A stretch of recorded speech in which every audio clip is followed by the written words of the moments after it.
In this series of Living from the Invisible, we're now looking at the role of the imagination and visionary experiences.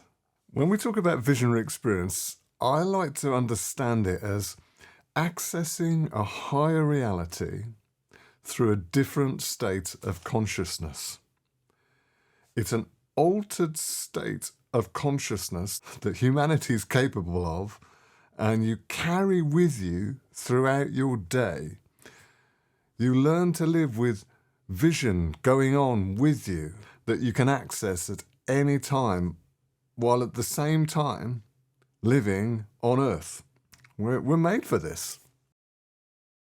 Joel the prophet talked about this. He said, your young men will have visions, your old men will dream dreams. He was prophesying about a time that was coming when Christ would come and the old covenant would close and there would be a new availability of the Spirit on all people. So no longer would just a prophet experience God in visions and dreams and speak about it, but it will be available to all people. That's the way the kingdom works, that it starts and then keeps expanding. So if Joel saw that, and he saw that all people would experience these things, we can expect these things to be growing, that increasingly more and more of humanity will experience visions and dreams that cause them to gain access to the unseen, invisible realms, the higher realities.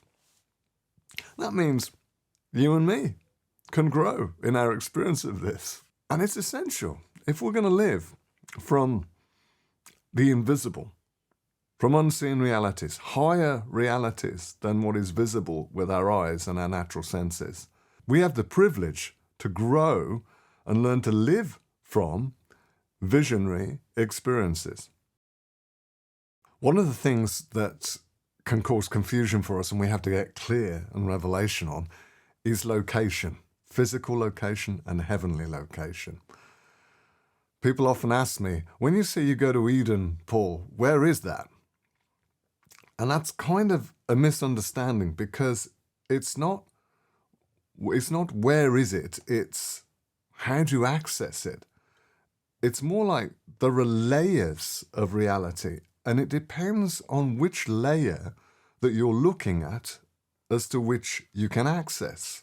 And you access Eden through a state of your being rather than fixating on location and location. It's the same misunderstanding that causes us to focus on, I'm going to go to heaven when I die, rather than realizing that reality is available now, and there's not going to be a change of reality or even a change of location for us. It's more, we will access higher realms when we go to the heavens.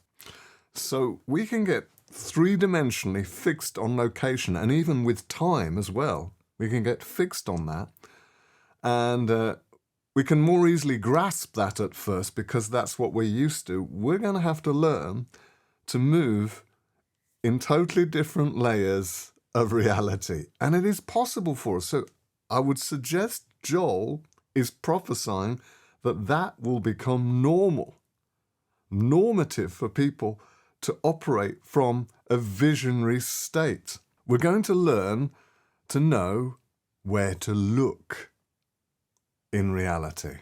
We can switch our looking location constantly from earth to heaven. That's the invitation.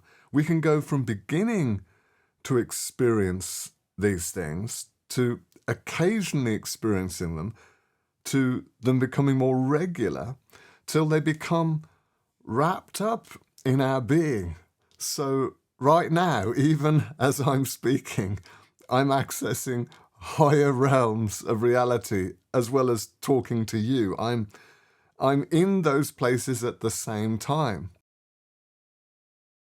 When I was praying once, I was in a visionary state, went into a visionary state, and I was aware of faces around me and of people. I thought, these are people. And I locked on to one person, and they had particular facial features which I noticed and made them stand out for me. And I thought, I'm here to pray for this person. So I'm releasing life over them, whoever they are. I'm engaging with their life. Now I'm standing in a room, but I'm accessing someone else who is somewhere else. And at the end of that experience, I moved on and prayed and did other things and thought not a lot more of it until the next day when I'm attending a funeral and I see this person in the distance as I'm approaching the funeral party. And this person looks at me and we make eye contact and he walks straight towards me and I walk to him and we hold out our arms and shake hands and he says to me, "Have we seen each other before?" Now, we've never met, but he's recognizing there's a familiarity. It's like we have already had an interaction. So I say, perhaps, and we start talking. And that day is a significant day for this man. We have some good conversations and things happen in his life. And so I can reflect back and see that I was accessing a different layer of reality just the night before. I was accessing what would three-dimensionally happen tomorrow in the day before. And I'm interacting with it through a visionary experience and a different state of consciousness that causes me to access a layer of reality that is not bound by time and will invade time 24 hours later. What about imagination? People ask me, is it okay to use imagination? How do I know I'm not just making something up?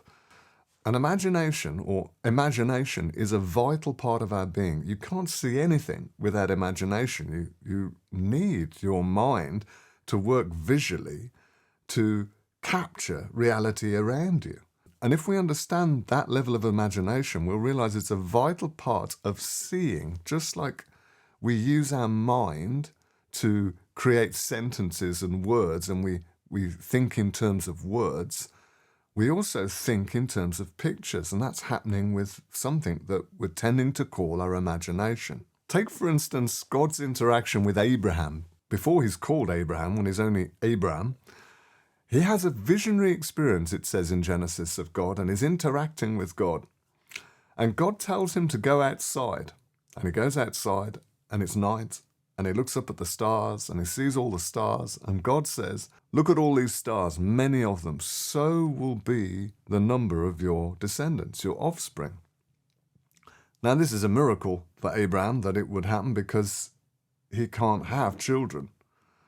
But here's God giving him an imaginary mental exercise to attach to the visionary experience he's having of hearing God. He's looking at stars. They're not his offspring, but he's to use them as an imagination trigger to access the reality that God is going to multiply his offspring. And I'm sure as he did that, probably every night for a long time, he would look at the stars. Those stars, in his imagination, would become the faces of his offspring. Now, are they actually his offspring? No, they're stars. But as that went on, I suspect he would start to see the real faces of his offspring as the higher realm reality is increasingly overlapping with his imagination physical realm. He's seeing faces, and probably when he saw his descendants, he would say, "Hey, I recognize you. I've already seen you." So God gives him an imagination exercise to access that reality. Now, if you understand, imagination is a visual meditation, then you can appreciate more how to use it. If I meditate on Psalm 91, verse 1, "He who dwells in the secret place of the Most High." Now, I could run a video in my imagination of going up a mountain, going into a cave, sitting in that cave, and slowly realizing I'm there with El Elyon, the God of the Most High, of the highest mountains. And I'm running that visually. Am I up a mountain in a cave meeting with God? No, it's an imagination thing. But it is overlapping with a reality in a higher dimension. And it is in that place, as I meditate and involve my whole being, not just my words in my head, but my visual imagination, that God can overlap with me with that realm of reality. And I can experience El Elyon, the God Most High, in that cave, in that mountain. Because on the other hand, I am on that mountain, and I am in a secret place with El Elyon. I've just lined up my imagination to open the door wider to the visionary experience. Take, for instance, Peter. In Acts chapter 10, he's sitting on the top of a house praying. And as he's praying, it says he falls into a trance. Maybe it will help you to know that the Greek there is a middle tense, which isn't in English. And it's not he just fell as if he was not involved in it. It's a cooperation. It's both him saying yes and the vision being offered to him. And he accepts it. And he sees a sheet drop down from heaven, lots of unclean animals on it, come out of the sheet, and he's told, kill and eat. And his whole reaction is, no, I'm a good Jew. I don't do that. I don't eat unclean animals. And he reacts strongly, and he comes out of the vision because it's shaken him. The trance is broken by his reaction. It happens 3 times, which tells you that he then recovered and went back into praying and went back into the experience. And he's left wondering by this experience. Now, that visionary experience, he's not actually experiencing a real sheet coming down from heaven with real animals on it. That's not a physical reality that he's seeing. But it is a spirit realm, a higher dimension reality that is engaging with. We might use the word symbolic, but the danger with using that word is we think it's not real. He is experiencing a real reality that God has changed things for the Jews. They can now realize that it's not just for them, the gospel, but it's for everyone. They are no longer, that the gospel is no longer restricted to one nationality, if you like. It is now open to all. And that is the spirit realm, higher reality that has been expressed and announced in the heavens, and he's seeing it in this pictorial form because it communicates to him so much more. But it's not a mere picture. It's an expression of reality. Just as when John, in Revelation, sees a prostitute in a basket being carried along, he's not seeing a real prostitute in a basket. The prostitute represents Israel in its current state, the leadership of Israel. And so he is seeing a real prostitute, but it's in a layer of reality that requires that visual impact to communicate the truth of it. And as the more we enter higher realms, the more we're going to find this layer of visual reality is operating that communicates so much more than, say, mere English. So Peter experiences this vision. It wouldn't just be a picture in front of him. I'm sure it was 3-dimensional. It's all around him. He's involved with it. That's the nature of a vision rather than merely imagining something. It's like you become part of it, and it impacts him. And here's something to learn here, that if we're going to engage higher realities, we will be shaken, because our understanding, the things that we're relying on that may have worked for us for a while, but now we need to see things deeper, are not going to hold for us. They're going to be shaken. And that's unnerving, like it was unnerving for Peter. And it wasn't until he has the experience of preaching to Cornelius and they all respond and they speak in tongues before they're even baptized, which shocks the Jews that are there, that are believers. And he's challenged and gets it. He goes, wow, now I know God has opened the doors for the Gentiles. He doesn't actually favor one nation. It's for all. That's a deep change in his understanding, which takes years to roll out, to be fully embraced in his entire life and amongst his friends. That can happen to you. You'll see things that you need to hold and pause. You don't have to rush out and tell everyone what you've experienced. You may tell a trusted few, but we're being careful not to boast about what we experience or rush into thinking we understand it, but we hold it and allow the Spirit of wisdom to unpack it in our hearts so we clearly understand. So is imagination real? Well, we can imagine things that are not true, because if our hearts are in the wrong place, if there's issues in our hearts, then we can see things which may have a reflection of reality, but we distort them in how we understand and see them. Imagination is more like a doorway that opens up the possibility of altered states of consciousness, trances, that enable us to have visionary experiences, deeper experiences of God and higher realms of reality.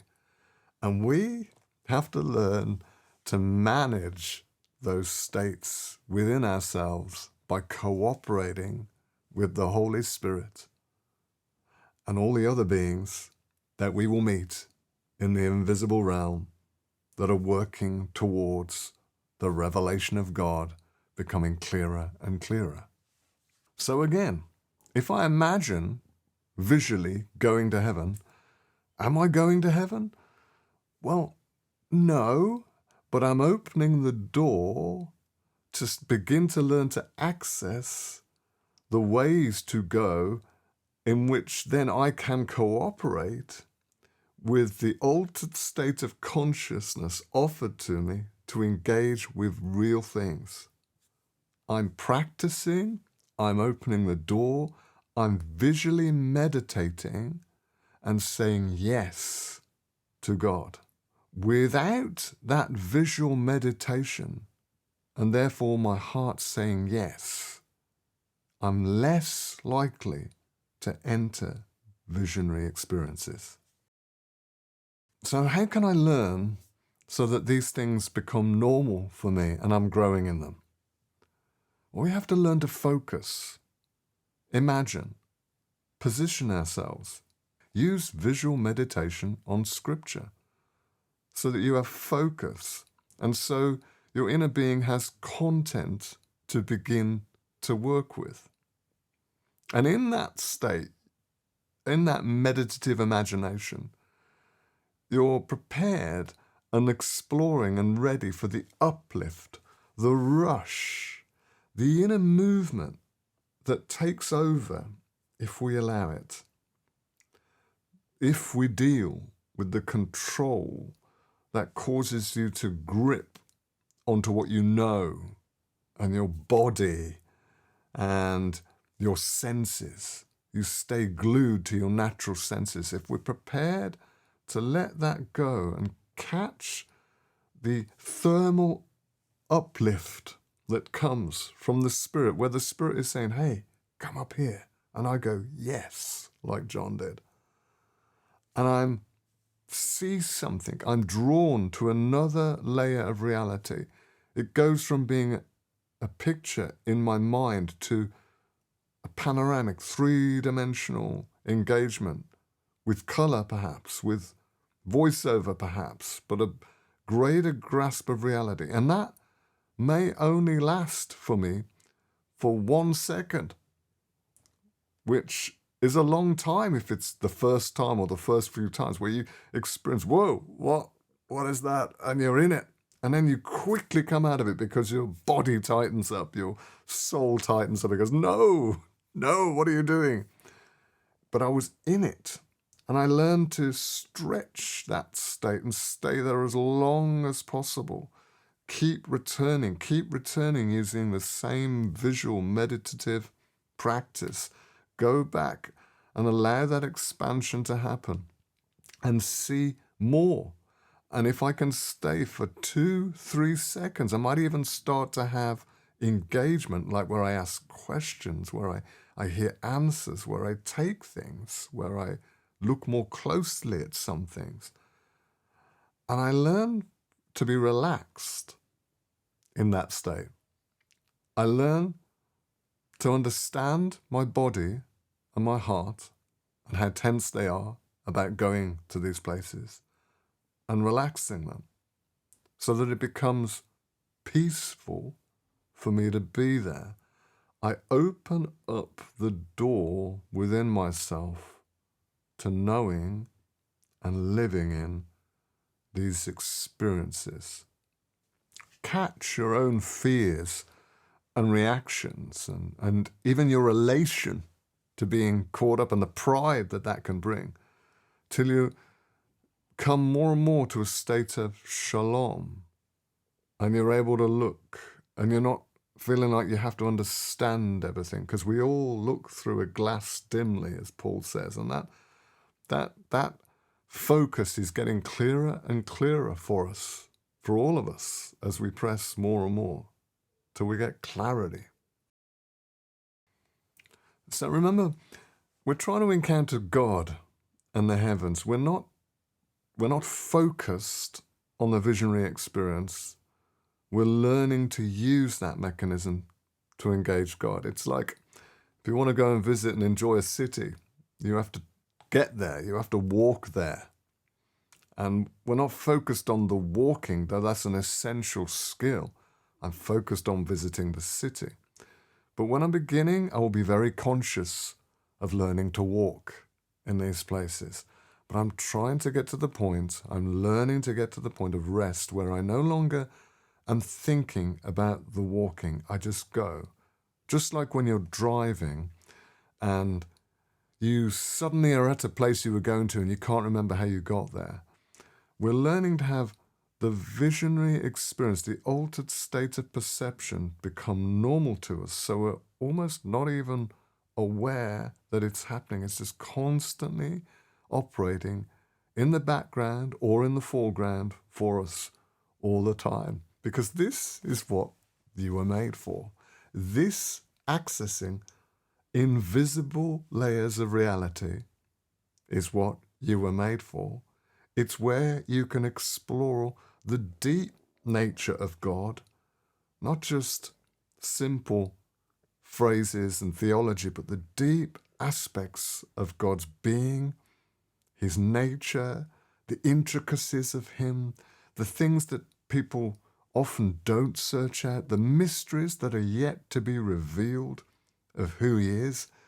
And we're in that wave, that movement, where visionary encounter is opening up, where the realities of God are being revealed more and more and are being made clearer more and more, if we learn to access these states. So even now, as we're finishing this video in this series, let's access higher realms, even as we sit here, you and me. Let's go. We're there. Use the bridge of your imagination. But we're not going to stay on the bridge. We're going to go and explore and commune and see and discover places. They're not just geographical places. They're layers of reality that are prepared for you to engage with.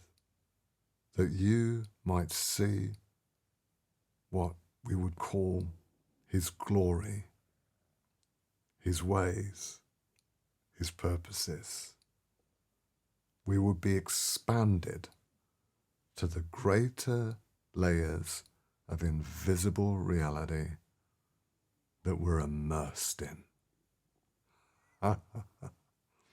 See you in the next one.